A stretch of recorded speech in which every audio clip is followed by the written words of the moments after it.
फिर हमारी ये कायनात कितनी बड़ी है, पूरे ब्रह्मांड में हमारी पृथ्वी की औकात क्या है। तो चलिए सीट बेल्ट बांध लीजिए इस कायनात के डरा देने वाले सफर के लिए।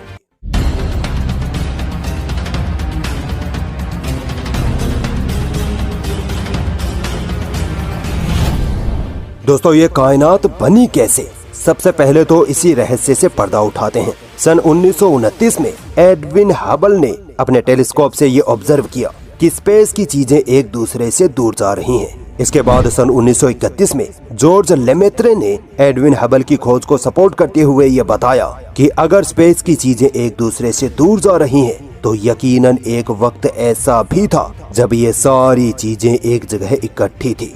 जॉर्ज लेमेत्रे ने आगे बताया कि ये सब चीजें पहले एक बिंदु, एक एटम में कैद थी और फिर एक बड़ा धमाका हुआ जिसकी वजह से यूनिवर्स का निर्माण हुआ। इसी को आज हम बिग बैंग कहते हैं। दोस्तों वैज्ञानिकों ने तो बिग बैंग थ्योरी आज से सिर्फ 100 साल पहले ही तो खोजी है, मगर इस बिग बैंग थ्योरी का जिक्र अल्लाह ने कुरान में 1400 साल पहले ही कर दिया था। सूरह अंबिया की आयत नंबर 30 में अल्लाह ताला फरमाता है कि ये जमीन और आसमान सब पहले एक थे, फिर हमने इनको अलग किया। आपने अल्लाहु अकबर का नारा तो बहुत बार लगाया होगा, मगर आज ये वीडियो देखने के बाद आपको अल्लाहु अकबर का असल मतलब समझ आ जाएगा। हम सोचते हैं कि हमारी प्यारी पृथ्वी बहुत बड़ी है, बट अगर सूरज से इस पृथ्वी की तुलना करें तो हमारा सूरज पृथ्वी से इतना बड़ा है कि अगर सूरज को अंदर से खाली करके उसको पृथ्वी से भरा जाए तो 13 लाख पृथ्वी एक सूरज में समा जाएंगी। ये तो कुछ भी नहीं, अब तक का खोजा गया सबसे बड़ा तारा युवा स्कूटी तो इतना बड़ा है कि उसकी साइज जानकर आपके होश उड़ जाएंगे। अगर युवा स्कूटी तारे को अंदर से खोखला करके उसमें सूरज भरे जाएं, तो उसमें 5 अरब सूरज समा जाएंगे। अल्लाह अकबर। एक सूरज में 13 लाख पृथ्वी, तो एक युवा स्कूटी तारे में 5 अरब सूरज। दोस्तों जब ये सूरज और युवा स्कूटी तारे इतने बड़े हैं तो ये यूनिवर्स कितनी बड़ी है। आइए अल्लाह की इस कुदरत का पता लगाते हैं। दोस्तों हम सोचते हैं कि चांद हमारे इतने करीब है जैसे अभी उछलकर चांद को हाथ लगा देंगे, मगर असल में चांद पृथ्वी से लगभग 3,84,000 किलोमीटर दूर है। इसी तरह मंगल ग्रह मार्स पृथ्वी से तकरीबन 5 करोड़ किलोमीटर दूर है। इस दूरी का अंदाजा आप इस बात से लगा लीजिए कि एक स्पेसक्राफ्ट जिसकी स्पीड 40,000 किलोमीटर पर आवर हो, उसे मार्स पर पहुंचने में भी 7 महीने लग जाएंगे। ये तो फिर भी कम है। हमारा सूरज पृथ्वी से तकरीबन 15 करोड़ किलोमीटर दूर है। दोस्तों अभी तो हम अपने सोलर सिस्टम से भी बाहर नहीं निकले हैं। अभी तो मिल्की वे गैलेक्सी से बाहर जाना है, फिर लोकल गैलेक्टिक ग्रुप में, फिर सुपर क्लस्टर में, फिर लेनाकिया सुपर क्लस्टर में और फिर ऑब्जर्वेबल यूनिवर्स में जाना है। यकीन मानिए आपका दिमाग खराब हो जाएगा इतना सब कुछ जानकर, और फिर आप बेतहाशा कह उठेंगे अल्लाह अकबर। दोस्तों आगे का सफर शुरू करने से पहले मैं आपको लाइट ईयर्स के बारे में बता देता हूँ, वरना आगे की वीडियो आपको समझ नहीं आएगी। स्पेस या यूनिवर्स की चीजों को हम किलोमीटर में नहीं नाप सकते, इसके बजाय साइंटिस्ट लाइट ईयर मापन का यूज करते हैं। लाइट ईयर वो मापन होता है जिसमें लाइट यानी रोशनी एक साल में जितनी दूरी तय करती है उसे एक लाइट ईयर कहते हैं। लाइट ईयर की स्पीड का अंदाजा आप इस बात से लगा लीजिए कि लाइट यानी रोशनी एक सेकंड में 3 लाख किलोमीटर की दूरी तय कर लेती है। इससे भी सिंपल लफ्जों में समझाऊं तो लाइट यानी रोशनी एक सेकंड में पृथ्वी के 7 चक्कर लगा लेती है। आइए अब आगे का सफर शुरू करते हैं। दोस्तों सूरज के अलावा जो तारा हमारी पृथ्वी के सबसे करीब है वो है प्रोक्सिमा सेंचुरी। क्या आप अंदाजा लगा सकते हैं ये तारा हमसे कितनी दूर है? 4.2 लाइट ईयर।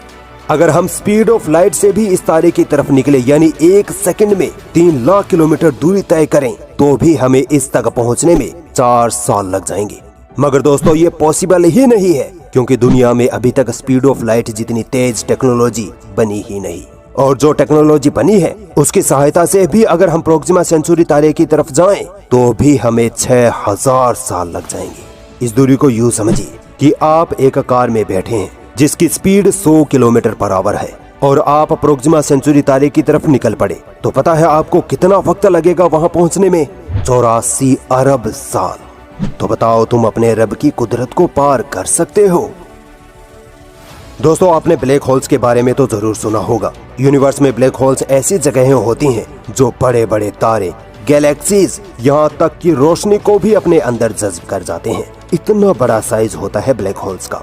ब्लैक होल्स की खोज साइंस के इतिहास की बहुत बड़ी खोज मानी जाती है। अल्लाह की कुदरत देखिए। इन ब्लैक होल्स के बारे में अल्लाह ने 1400 साल पहले ही कुरान में इशारा कर दिया था। कुरान की सूरह वाक़ियात की आयत नंबर 75-76 में अल्लाह ताला फरमाता है कि और कसम है मुझे उन जगहों की जहाँ सितारे डूबते हैं। अब बताइए सितारे कहाँ डूबते हैं? ब्लैक होल्स में। अल्लाह अकबर। अभी तो सफर शुरू हुआ है। दोस्तों, हम जिस गैलेक्सी में रहते हैं उसे मिल्की वे गैलेक्सी कहते हैं। इसी गैलेक्सी में हमारा घर यानी पृथ्वी है। वैज्ञानिकों का कहना है कि मिल्की वे गैलेक्सी में 100 खरब तारे और 100 खरब प्लैनेट्स हैं। मैंने अभी आपको सिर्फ एक प्रोक्सिमा सेंचुरी तारे का एग्जाम्पल दिया था, तो अब आप सोचिए कि मिल्की वे गैलेक्सी में कितने बड़े बड़े तारे और कितनी कितनी दूरी पर होंगे। अगर आप मिल्की वे गैलेक्सी के एक किनारे से दूसरे किनारे की ओर जाना चाहे तो बताइए कितना वक्त लगेगा?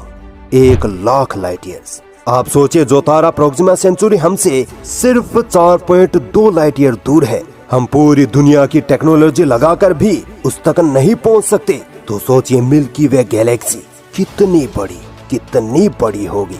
ये मेरे अल्लाह की कुदरत है, उसी ने ये कायनात बनाई है। चलिए अब मिल्की वे गैलेक्सी को जूम आउट करते हैं। जब हम मिल्की वे गैलेक्सी से बाहर निकलते हैं तो हम लोकल गैलेक्टिक ग्रुप में पहुंच जाते हैं, जिसमें मिल्की वे जैसी 54 गैलेक्सीज मौजूद हैं। अगर हम लोकल गैलेक्टिक ग्रुप के एक किनारे से दूसरे किनारे तक जाना चाहें तो हमें 1 करोड़ लाइट ईयर की दूरी तय करनी पड़ेगी। इतना बड़ा है ये लोकल गैलेक्टिक ग्रुप। अगर अभी तक आपको चक्कर आना स्टार्ट नहीं हुए हैं तो आगे की बात सुनकर आने लगेंगे। दोस्तों, ये लोकल गैलेक्टिक ग्रुप जिस क्लस्टर में मौजूद है उसे वर्गो सुपर क्लस्टर कहते हैं। ये सुपर क्लस्टर इतना बड़ा है कि 54 गैलेक्सीज वाले लोकल गैलेक्टिक ग्रुप्स जैसे लाखों ग्रुप्स इसमें मौजूद हैं। इसकी साइज को आप यूं समझिए कि वर्गो सुपर क्लस्टर एक तालाब है और लोकल गैलेक्टिक ग्रुप उस तालाब की सिर्फ एक बूंद। अगर वर्गो सुपर क्लस्टर के एक कोने से दूसरे कोने पर जाएं तो हमें 11 करोड़ लाइट ईयर का वक्त लग जाएगा। तो बताओ तुम अल्लाह की कुदरत को पार कर सकते हो? हरगिज नहीं। सफर अभी जारी है। फर्दर जूम आउट करने पर जो चीज हमारे सामने है वो है लेनाकिया सुपर क्लस्टर। लेनाकिया सुपर क्लस्टर में वर्गो सुपर क्लस्टर सिर्फ एक डॉट के बराबर है। अब आप खुद अंदाजा लगा लीजिए कि लेनाकिया सुपर क्लस्टर कितना मैसिव है।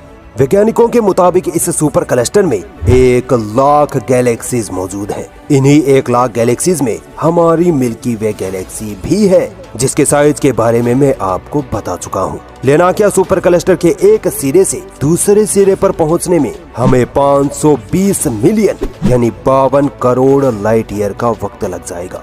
ये टाइम और स्पीड अनइमेजिनेबल है। दोस्तों, अब हम अपने सफर के आखिरी पड़ाव पर पहुंचने वाले हैं और वो है ऑब्जर्वेबल यूनिवर्स। ऑब्जर्वेबल यूनिवर्स का मतलब ये है कि वैज्ञानिकों ने अब तक यूनिवर्स की जितनी भी चीजों की खोज की है, जितनी स्टडी की है, या यूनिवर्स में जितनी दूर तक हम देख पाए हैं उसे ऑब्जर्वेबल यूनिवर्स कहते हैं। ऑब्जर्वेबल यूनिवर्स तो इतनी बड़ी है कि लेनाकिया सुपर क्लस्टर ऑब्जर्वेबल यूनिवर्स में एक रेगिस्तान में मिट्टी के एक कण के बराबर भी नहीं है।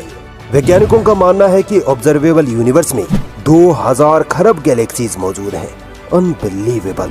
और इन गैलेक्सीज में इतने तारे मौजूद हैं कि पूरी धरती के रेगिस्तानों के मिट्टी के कण भी कम पड़ जाएं।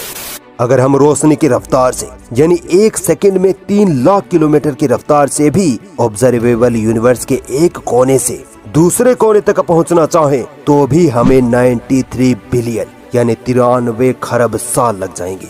अल्लाह अकबर। या अल्लाह, हम तेरी इस कुदरत के आगे सर झुकाते हैं।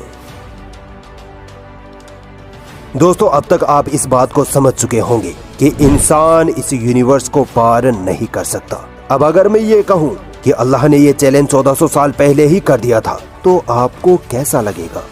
अल्लाह ताला कुरान की सूरह रहमान की आयत नंबर 33 में फरमाता है कि यदि तुमसे हो सके तो इस धरती और आसमान की सीमाओं को पार करके दिखा दो, यकीनन तुम कभी नहीं कर सकते। ये है अल्लाह अकबर का असली मतलब, ये है मेरे रब की शान।